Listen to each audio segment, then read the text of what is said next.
We have a loaded show coming up on the San Francisco 49ers Report, and here's everything that we're diving into. A new Brandon Aiyuk contract update. Is Brian Burns an option in NFL free agency to put him up on the other side of that line of scrimmage with Nick Bosa, which would be a terrific defensive end combo?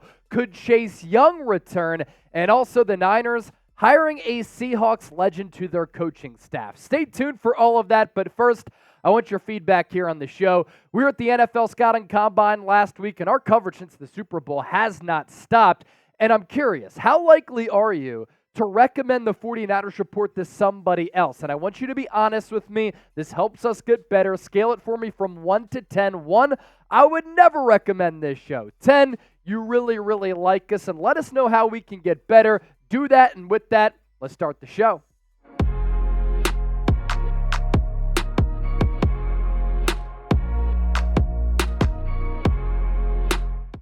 And today's San Francisco 49ers Report is sponsored by 8 Sleep. Head to 8sleep.com/chatsports. You can get $200 off on their pod cover as well as free shipping when we're in Indianapolis.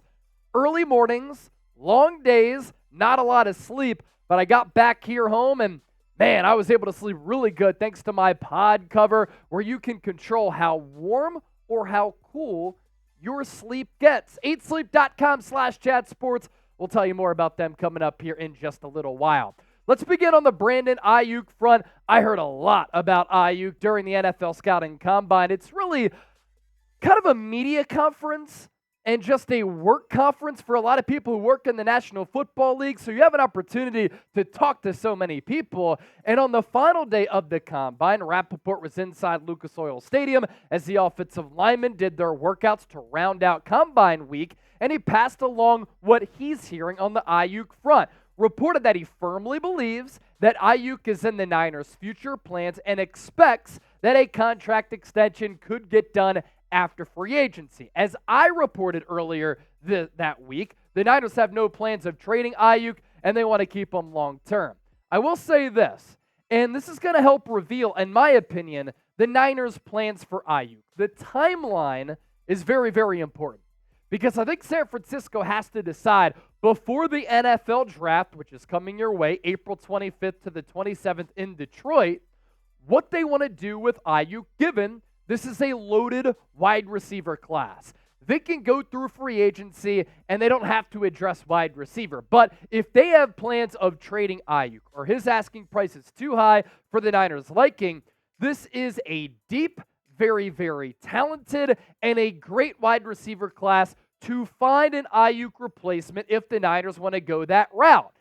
And the Niners did their due diligence in Indianapolis in meeting with some of the top wide receivers in this draft class. They had formal meetings with these players. Xavier Worthy out of Texas, Brian Thomas out of LSU, Troy Franklin out of Oregon, Xavier Legette, a Deebo Samuel favorite who went to South Carolina, and then the son of Jerry Rice in Brenden Rice, who played his college football catching balls from Caleb Williams. And with all of these wide receivers, they're all really intriguing prospects. And the thing about this wide receiver class, it's littered with guys who are tall and can run fast, or burners who are a little bit smaller but can still run fast, and overall just freak athletes. Xavier Worthy is one of them. Set the combine record for the fastest 40-yard dash in the history of the Combine, an unofficial 4.22 and official 4.21.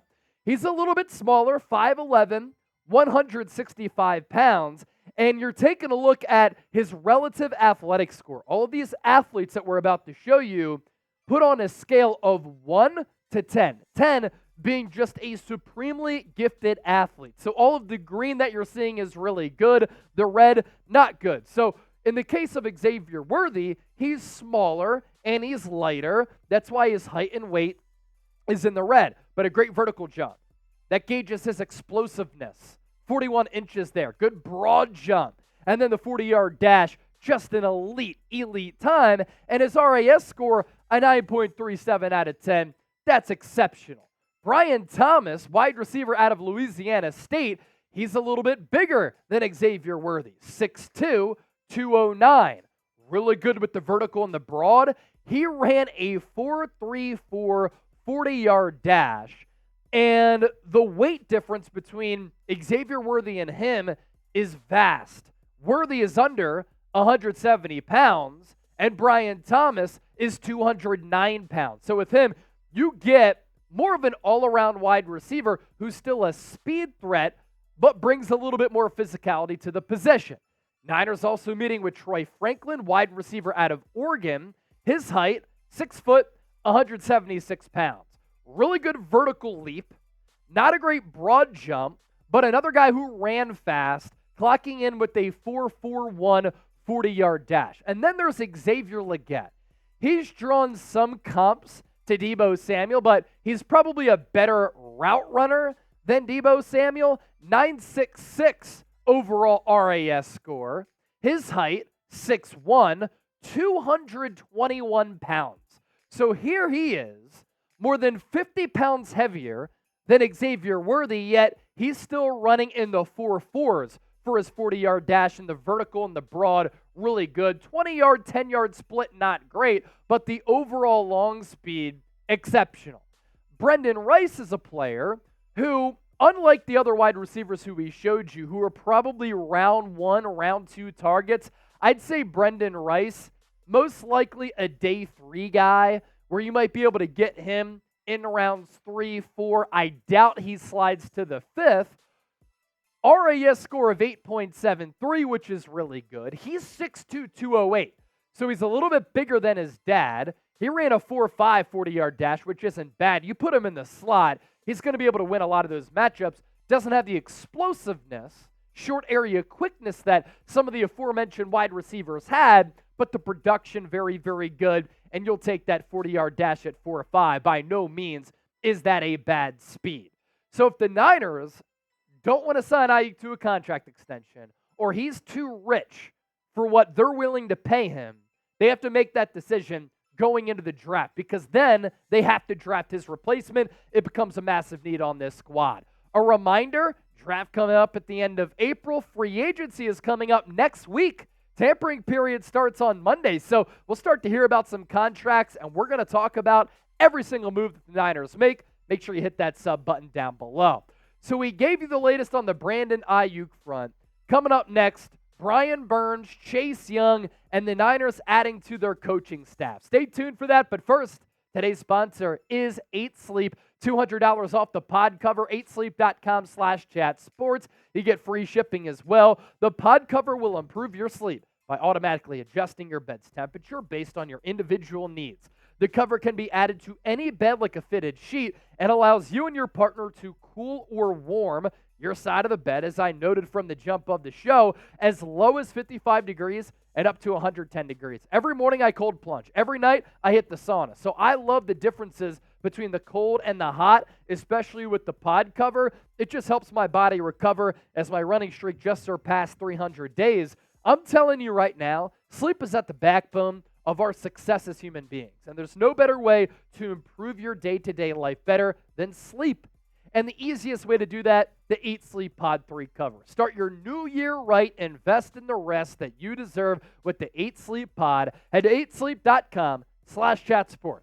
Get $200 off plus free shipping on the pod cover by 8 Sleep. Invest in the rest that you deserve and have worked for. We'll put that link down below in the comment section and in the description of this video. Story number 2 of the show, what's going on with Brian Burns and the Carolina Panthers?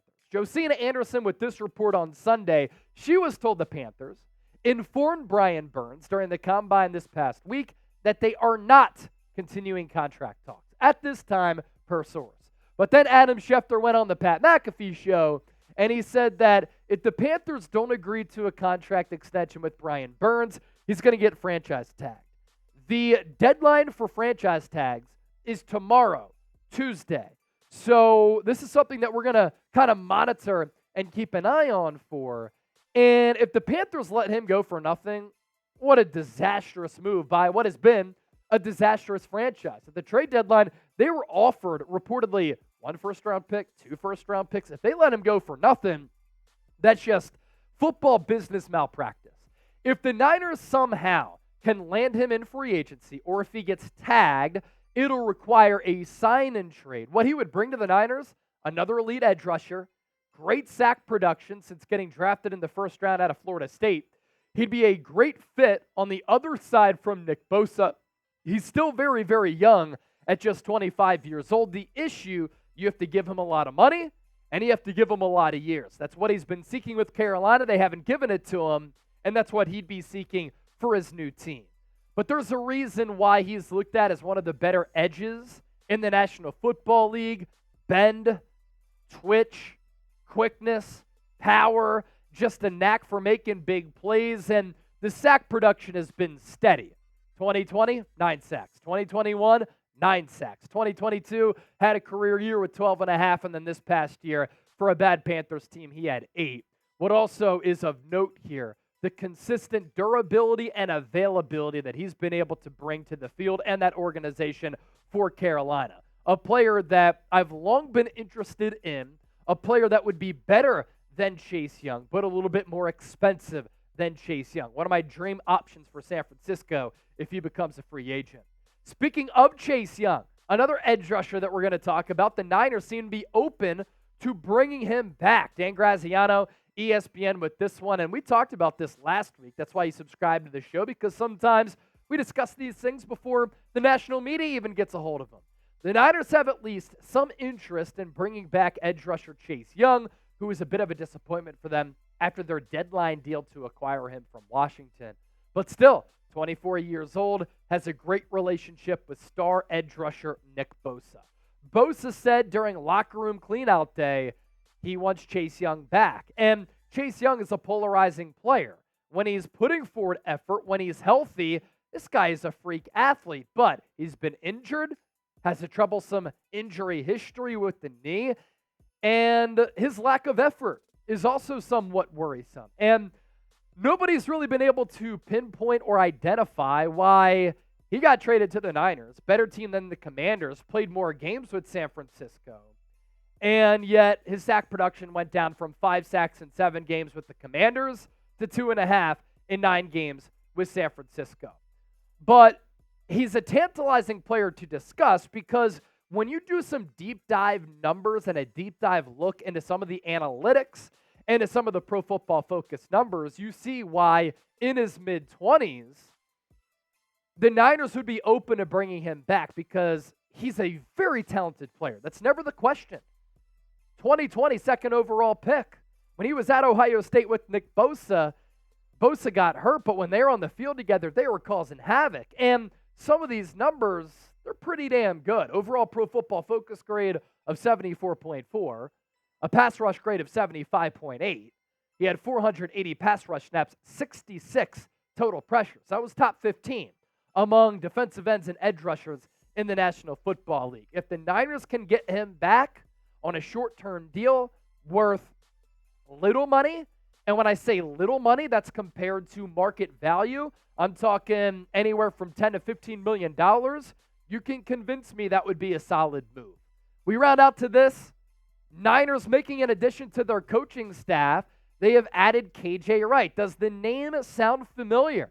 He's been named as the assistant linebackers and defensive quality control coach.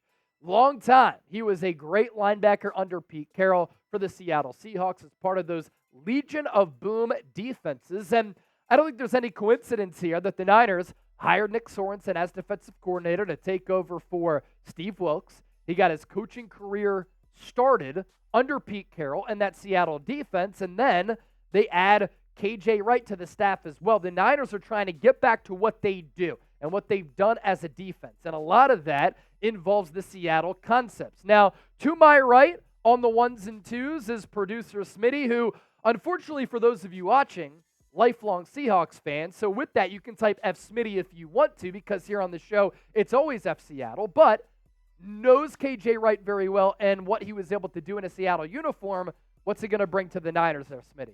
I mean, he's going to bring leadership, obviously a vocal voice there in the locker room in Seattle for many years, through the good, through the bad of that Seattle defense. And for a 49ers linebacker group who's so great on the second level, he's just going to provide that extra layer of help and probably try to bring them to that next level in the coverage department and in the tackling department, because that's what Seattle's defense had prided themselves on for so many years. Producer Smitty, Give him a round of applause. Let's go. Appearing for the first time on the San Francisco 49ers Report to drop that knowledge. All right, we round out with this once again. How likely are you to recommend the 49ers Report to somebody else? We want your feedback because I'm not content with reaching 5 million people over the last month. We want to get better. San Francisco, we out.